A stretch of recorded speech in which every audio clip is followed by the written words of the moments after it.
It's rare that I finish a game and I feel like I just experienced something important, and it's even rarer that I feel compelled to go back and revisit a title after finishing it. Despite that, as of making this video, I have played through the Missing J.J. Macfeld and the Island of Memories 3 separate times, and every time I have come away with some new insight either into the game or into myself.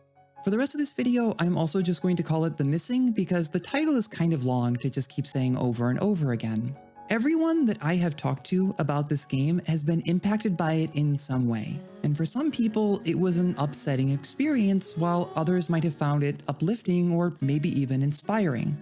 But regardless of how they felt about it in the end, they all felt something during their time on Memoria Island, because this is the kind of game that sticks with you well after you put it down, and well, now I'm making a video about it. I'm also going to put a big spoiler warning up here because if you haven't played this game for yourself, some of the later plot elements and reveals that I'm going to bring up might massively change your interpretation of the game. So if you care about spoilers, you might want to go play it for yourself. But don't worry, it's a pretty short game. It's like 4 or 5 hours. So just pause this video, come back. I'll still be here. But anyway, let's get started. Prior to working on The Missing, Hidetaka Suedahiro, also known as Swery, had an extensive history with game development, having been involved in all-timer titles like Tomba 2, The Evil Swine Return, and The Last Blade 1 and 2. However, you might be more familiar with Swery for his work on titles like Deadly Premonition and D4 Dark Dreams Don't Die. In 2015, Swery announced that he would be taking a medical sabbatical from game development. During his leave, Swery attended conferences and met with other developers, including Koji Igarashi of the Castlevania series, to revisit his ideas about what games can be. During the same time, he also became a Buddhist priest, which he's actually cited as an influence on some of the themes that come up in The Missing. A year after announcing his departure, Swery announced that he would be returning to game development along with the founding of his new studio, White Owls. And so the new studio started to work on what would become their debut project. Swery had been a longtime fan of the puzzle platformer genre, but it had fallen out of style by the time that he began working on his own games. However, the success of games like Limbo and Ori had revitalized the genre, and with that door reopened, the team decided that the core gameplay of the puzzle platformer they were going to work on would involve using self-mutilation to solve puzzles. And from that mechanical decision came the game's 2 major themes, pain and recovery. The team at White Owls also decided that with those themes in mind, a teenage girl seemed like the best fit for a protagonist. Focus group interviews with the game's target demographic, aka teenagers and adolescents, also helped develop a third overarching theme for the narrative, and that's self-actualization. The word cinematic is used around video games so often that I'm not really sure what it's intended to mean all of the time, but when talking about The Missing, it's hard to describe it as anything but a cinematic game as it was heavily shaped by Swery's own background in film. Specifically, the one-cut method of filmmaking, where a story is told through long scenes recorded in one cut, was especially influential in the development of this game. And you can see that inspiration most clearly in the seamless transitions between areas, as well as the game's near-total absence of cutscenes. To the surprise of nobody familiar with Swery's other work, the influence of David Lynch, but specifically Twin Peaks, is also felt especially heavily here. White Owls even used a recording technique that was also used in Twin Peaks, where the actor reads their lines backwards and then the recording is also played backwards. The resulting double negative creates something that is intelligible but has a very uncanny and dreamlike energy to it. And all of these components together are the sugar, spice, and everything nice that went into the development of The Missing. But Swery intentionally added an extra ingredient to the concoction, SWER-ism. In his own words, SWER-ism is something that's formed from the combination of a developer trying to chart new mechanics and themes, and then how players respond to those mechanics and themes. And all of these elements came together to make The Missing what it is, a game centered around a teenage girl who uses self-mutilation to solve puzzles in the context of a broader story about self-actualization, pain, and recovery. So what is that actual story, though? Well, it's actually a pretty interesting question, because even though there is a set series of events that unfold over the course of a game, it's designed in such a way that large portions of the experience are deliberately left up to the interpretation of the player. So I'm first just going to go over those literal events, and then I'm going to get into some of my own readings and feelings. The game opens up with JJ and her friend, God, who am I kidding? These bitches are gay. So let's rewind it and start over. The game opens with JJ and Emily departing for Memoria Island for a camping trip. They flirt and they cuddle next to the fire until the scene fades to black. When JJ finally wakes up, Emily is gone and a storm has moved onto the island. She picks up her favorite plushie, FK, and sets off to find Emily and figure out why she ran away in the first place. It doesn't take her long to find Emily, as well as the giant box cutter wielding monster that's standing between the two of them that we will come to know as the Hairshrieker over the course of the game. You can also spot the corpse of another JJ in this scene, which should be the first key to the player that things aren't always what they seem on Memoria Island. Emily flees from the monster and JJ takes off after her, and while running through a field, JJ is struck by lightning, leading to the introduction of the game's core mechanic. Even though she can feel pain, with rare exception, JJ cannot die, and she can regenerate her body from the most extreme injuries, whether that's being cut to pieces by lumber saws, set on fire, sucked through an industrial fan, picked apart by that doll-headed monster from Toy Story, run over by a train, torn apart by murder owls, or crushed between the cymbals of a giant toy monkey, JJ can always get right back up and keep going. And this is what forms the core gameplay loop of The Missing. In order to move forward and find out what's going on with Emily, you have to solve puzzles, and doing so oftentimes involves finding ways to injure yourself using the game environment. You quickly find yourself having to do things like, for example, lose limbs and you're light enough to move past this seesaw puzzle, or severing your own arm so that you can throw it to knock down this crate and move forward. In The Missing, moving forward often means giving up pieces of yourself and finding a way to pull yourself back together in the end. And as you move from setting to setting across the island, the lead up to the story unfolds through text messages that come through to JJ's phone. These messages fall into two different groups. You have the main story messages that are coming from Emily, JJ's mother, and FK, who can somehow text you despite having been vaporized by the lightning strike earlier in the game. These conversations are going to progress as you move through the game and go from area to area, but there are 4 other conversations that are unlocked by collecting donuts. And these are Professor Goodman, JJ's product design professor and mentor, Philip, a slacker friend that has aspirations of being an influencer, Abby, an independent girl that plays in a band and is trying to get JJ to come out to her concerts, and Lily, a classmate that has a crush on JJ that is probably very obvious to everyone but JJ herself. The first quote-unquote boss encounter happens in an abandoned church where JJ first runs into the Hairshrieker, and after a tense escape, we continue periodically receiving updates via texts. And through those texts, we learn things like how JJ and Emily have been friends since they were very young, and that when they were about 5 years old, JJ confided a secret to Emily. Even though she was expecting to be rejected, to her surprise, not only did Emily not reject her, but they've gotten closer and become best friends since then. We also learn that JJ's relationship with her mother is strained to say the least. Her father passed away, leaving her the only child of an overbearing mother determined to shape her into the perfect heir to the Macfeld family. One of those conversations even opens with JJ's mother out of the blue thanking her for being normal in a time where kids are going around saying things like they have no gender. And when JJ tries to push back, it becomes very clear what the power dynamic between them is. You also get texts from FK throughout the game, but those messages are stilted attempts at conversation by somebody that doesn't seem to know what they want to say.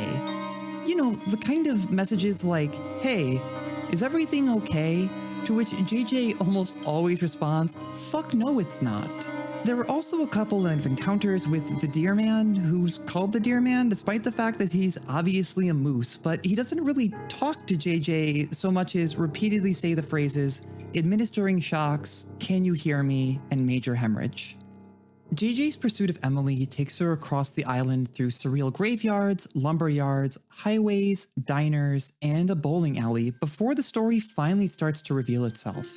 At the bowling alley, JJ gets a call. Not a text message, but a phone call from Emily, but it doesn't sound at all like the considerate and kind woman that we've come to know through her texts. Just take a listen. I didn't keep your promise. What? What do you mean? I'm really sorry. Sorry about what? Where am I? Huh? Why are you asking me? Is this a dream? Or is the skjerm available for this time? Something is off here, and through text messages, we find out that whatever secret JJ had confided in Emily when they were young has somehow managed to spread around her college campus. If you've been keeping up with collecting donuts, you learn that Lily saw JJ checking out a book at the library and asked her if it was about a condition that she was suffering from. Despite JJ's insistence that it's just for a class report, Lily spreads the rumor around campus, and it results in posters popping up calling JJ the princess that is packing extra. The game never tells us what the book actually was about, but you can probably make an educated guess. At home, things aren't much better though. JJ's mother went into her room where she found women's clothes in JJ's closet and also read JJ's diary. And now her mother is insisting that she comes home to see a psychiatrist that is promising to cure JJ of whatever it is that is wrong with her. The first time I played The Missing, I started to suspect the twist earlier, but I assumed that it was about Emily. I thought that maybe the secret that JJ was hiding was that she was gay and that she was supporting her girlfriend Emily during her transition. It knocked the wind out of me when I realized that it had actually been about JJ the entire time, and at the clock tower, we finally learned JJ's secret. She is transgender. And as we climb the clock tower, Emily, or at least something that looks a lot like Emily, insists that she is actually Jackie Jameson and starts posing questions like, why are people even born? And talks about how she tried to tell her mother her secret, but it didn't go over well. We reach the top of the clock tower where we find a suicide note and see Emily hanging from a noose, having hung herself. Left broken and alone, JJ climbs up next to her and ends her own life. But, tragically, JJ cannot die. So thousands of years pass. Emily's body turns to dust, and even the noose that's holding up JJ's body does as well, and her immortal body falls off the tower. JJ wakes up in her own college, and important to note here that unlike the other junctions where you have to press the use button in order to advance the dialogue prompts, in this case you have to press the regeneration button. However, JJ can only partially pull herself back together, and she slowly saunters through the halls while a glaring group of onlookers pelts her with shoes and garbage. At the end of the hall, JJ runs into Emily, and this Emily doesn't sound at all like the strange person that we were pursuing along the clock tower, but she is furious at JJ for breaking their promise and starts to lay into her with a shotgun. This causes JJ to turn into a monstrous form that looks a lot like the Hairshrieker, and then you play a minigame where you control this monster and you try to chase Emily down before you ultimately knock her off balance and swallow her whole. And that's it. JJ has fallen into despair, and Emily is gone, and it seems at this point like all hope is lost. Or maybe there's just a little bit of room left to hope for a happy ending, and JJ comes to her senses in time for one last text exchange with FK, who reveals that this whole time he's known what was going on, and that helps kind of explain some of the earlier conversations. After all, if you knew that somebody was going through what JJ is going through, what could you even say to that person? And through this conversation, JJ's memories come back to her, and she realizes that everything up to this point has been a dream, and that the suicide note that she found at the top of the clock tower is actually her own. In the real world, the waking world, JJ is dying following a suicide attempt. But not quite dead yet, and still a little bit alive. FK reminds her that somebody did in fact need her from the moment that she was born, and that this has never really been a story about pain or about loss. This was always a story about regeneration. This was a story about Jackie Mechfeld's regeneration. And with renewed resolve, our heroine returns to the dream to confront the Hairshrieker one last time. In a triumphant finale, JJ leads the monster through the halls of her university with a newfound ability to regenerate instantly. And at the roof of the building, JJ runs the monster through with a spear, and it is struck by lightning, ending the nightmare. JJ comes to back at the campsite, and she takes off running for one final rendezvous with Emily in the same field where she was struck by lightning earlier. And after a short exchange, she wakes up in the real world surrounded by paramedics. One of them hands her a blood-soaked F.K. and tells her that this little guy saved her life. Because she was clutching this guy. Oh god, I'm crying. Okay. This little guy saved her life, and because she was holding the doll so tightly, it stopped her bleeding long enough for them to resuscitate her. Emily runs in to embrace JJ, and JJ tells Emily that she finally knows who it is that she needs to be. And the scene fades to black. In the postgame, FK dolls have been hidden around the game world, and finding them unlocks hidden text conversations with FK, Emily, and JJ's mom. There are also some new items in the gallery, paralleling photos that JJ and Emily had shared back and forth earlier in the game, as well as a photo collage showing how JJ's in-game outfit is something that she and Emily had picked out together earlier. It's not directly said, but you could probably safely assume that this outfit is actually what JJ's mother found in her closet. You can also now play through the game with a post-credits JJ modeled after her real-world appearance, but what makes this game so memorable is how it still leaves you with lingering questions even after you've gone through and finished it 100%. Who is it that JJ was actually chasing through the game if it wasn't Emily? What exactly is FK, and what the hell is the Hairshrieker? Each person's experience with the Missing is going to depend on how they come to their own conclusions about the game, and there are as many versions of the Missing as there are people who have played it. And that's SWER-ism, baby. The bulk of the story of the Missing is told via dreams, and dreams have been a hot subject of discussion since, well, people remembered having them. Psychologists have even built careers on interpreting dreams, perhaps most notably... get out of here, Sigmund. We're not going to get into psychoanalysis, but yes, Sigmund Freud.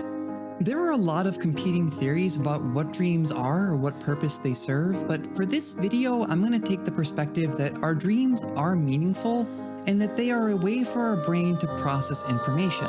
But when you see a person in a dream, it isn't so much that that is your memory of that actual person, but it's your brain using that person as a stand-in for something else that maybe you associate with them as a way of working through some other problem.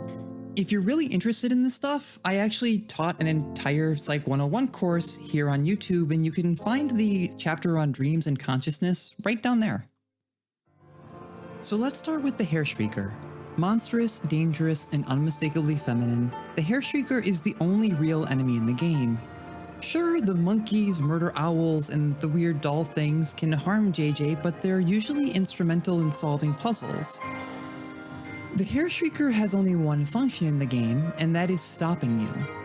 And if you flip through the gallery, you can find some concept art pieces showing how the design of the Hairshrieker evolved over the course of development, and that the box cutter was actually a late addition in the design cycle. But what exactly is it? Well, as JJ says in the finale, my mind created that monster. In my reading of the Hairshrieker, this creature is a representation of JJ's gender dysphoria, but it goes a little bit deeper than that. You've probably heard the term repression before. One way that we navigate stress is by directing our attention over to something else. By suppressing a thought or desire, we can go on with our day-to-day lives, but sometimes those thoughts or feelings come back and they need to be repressed again. In the game, JJ tells Emily part of her secret when they're very young, and in my own life, I also knew that I was trans from a very young age. I also knew that my position as the oldest child and having been named after my father meant that my parents had certain expectations for me. Even as a kid, I could tell that telling my parents my secret was not an option. You see, repression isn't always a passive process. It's something that you have to actively keep up with. Dysphoria and the desire to transition would creep up on me, and I'd have to find new ways to stuff it back down. As a kid, sometimes I would visualize my desire to transition as an over-the-top feminine Sentai monster that I would have to defeat. Years of repression warped my relationship with femininity into something monstrous and frightening. It became something that I actively had to avoid, and it only got worse as I got older. Seeing a partner's vanity table stressed me out. Sometimes it was even hard to walk past a cosmetics aisle and I would route my shopping trips around them.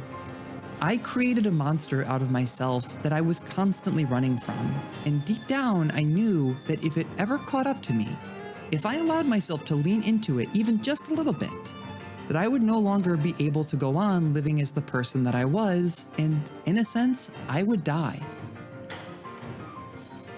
Bringing it away from the game for a second, I want to talk about brains, because our brains have a very interesting quirk. You see, when two neurons fire together, they actually form stronger connections that make it easier to pass information along in the future.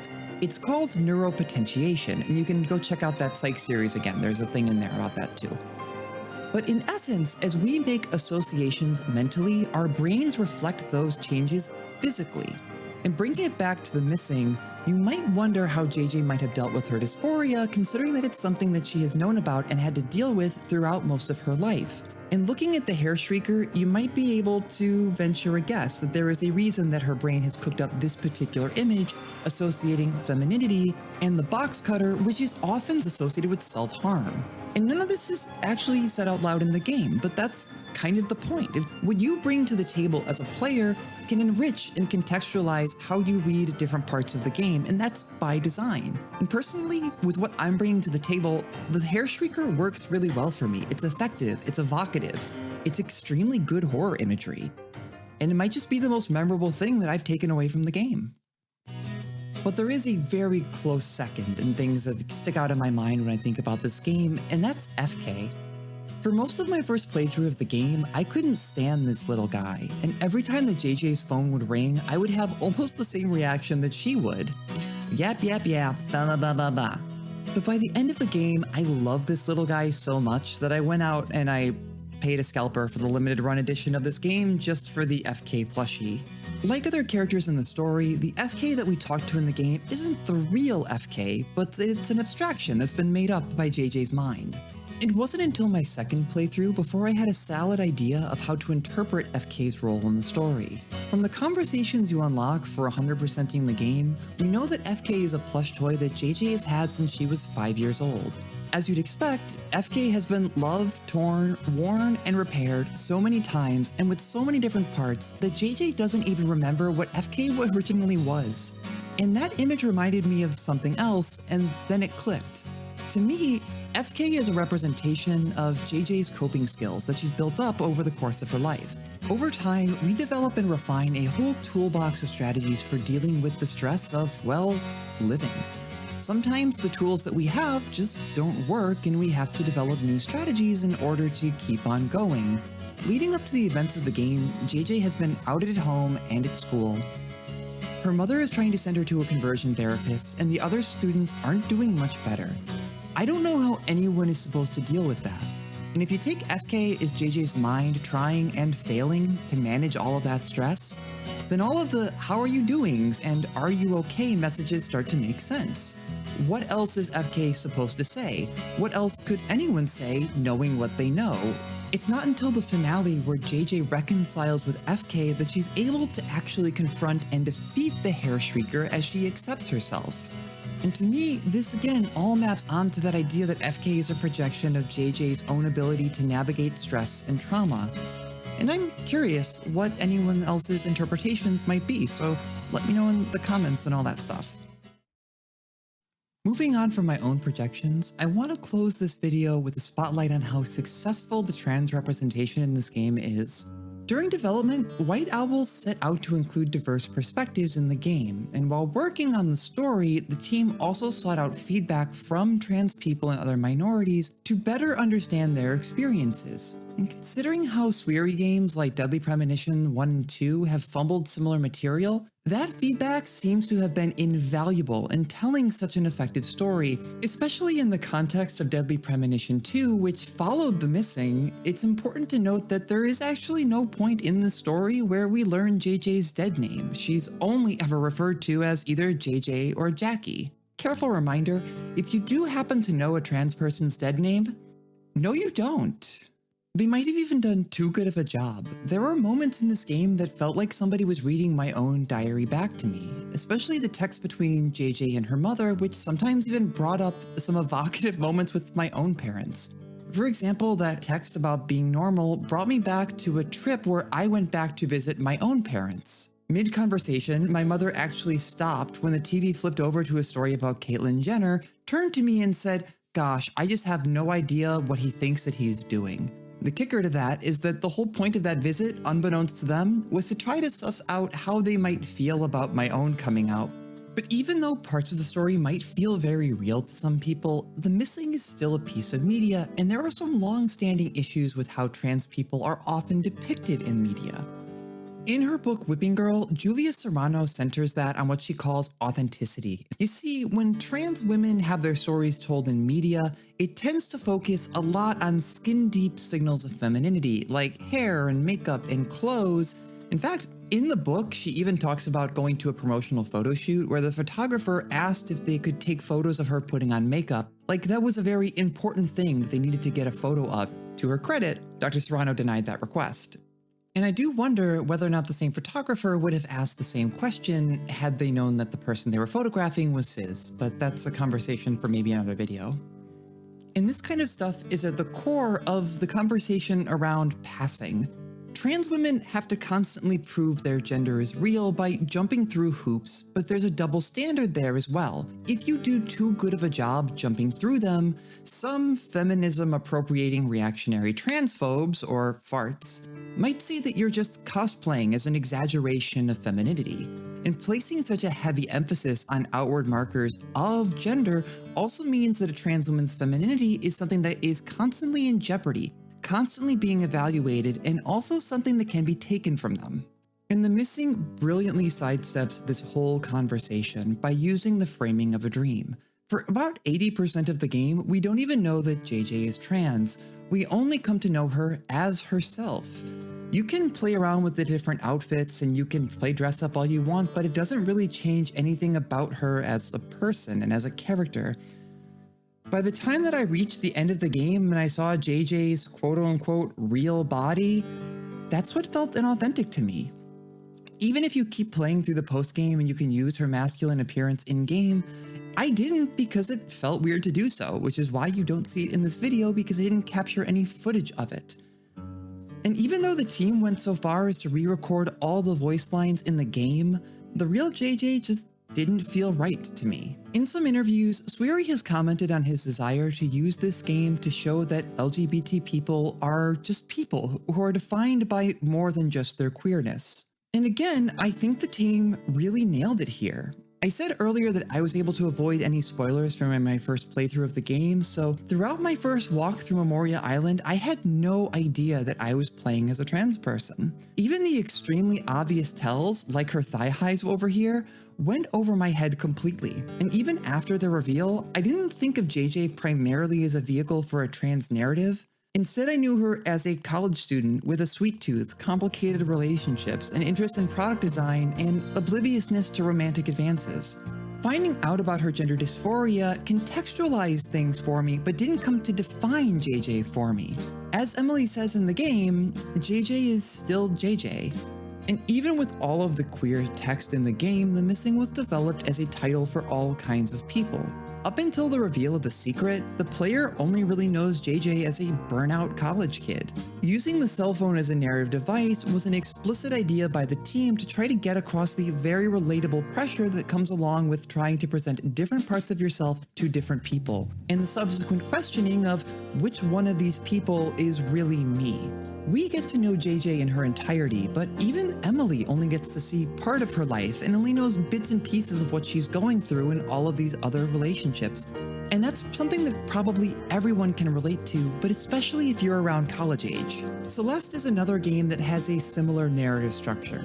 And even though Madeline is canonically trans in that game as well, that plays a much smaller role in the game. Celeste is also a narrative about accepting yourself in order to achieve a goal, but it's easier to read Madeline and Madeline's relationship as something other than gender dysphoria. It could be anxiety, depression, neuroatypicality, really anything.